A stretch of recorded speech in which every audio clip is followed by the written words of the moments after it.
Usapin po ngayon yung talumpati nga natong si Senator-elect Amy Marcos. Kamakailan nung siya ay pinoklama at yun nga hindi po pinasalamatan ang kanyang kapatid na si PBBM. Hindi niya pinasalamatan. Kahit binanggit man lang o kung ano man. Pero ang masaklap kasi doon, matindi naman yung papuri niya at pasasalamat kay Duterte, kay Digong, lalong-lalo na kay Sara Duterte. So ano kaya ang ibig sabihin na ito? Na sabi kasi ng mga DDS, nahahalata natin kung kanino komento yung mababasa natin.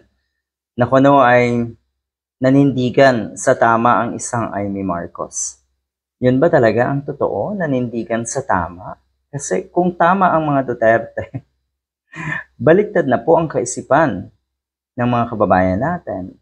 Kung nasa ayos pa rin ang ginagawa ni Sara Duterte, yung mga pagbabanta, yung paglustay ng pera ng taong bayan, yung pagiging feeling untouchable, yung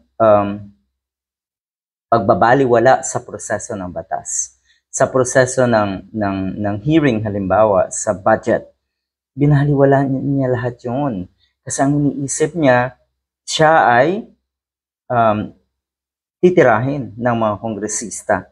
Ganyan po ba ang tama? Kung nanindigan ng isang Amy Marcos sa panig ng mga Duterte, baka kasi ang isang Amy Marcos ay sanay na rin sa mali. Yun ang nakikita natin. So ito po yun, Senator-elect Amy Marcos recognized the role of former President Duterte and Vice President Sara Duterte in her election campaign during the proclamation. At yun nga, hindi niya pinasalamatan si PBBM.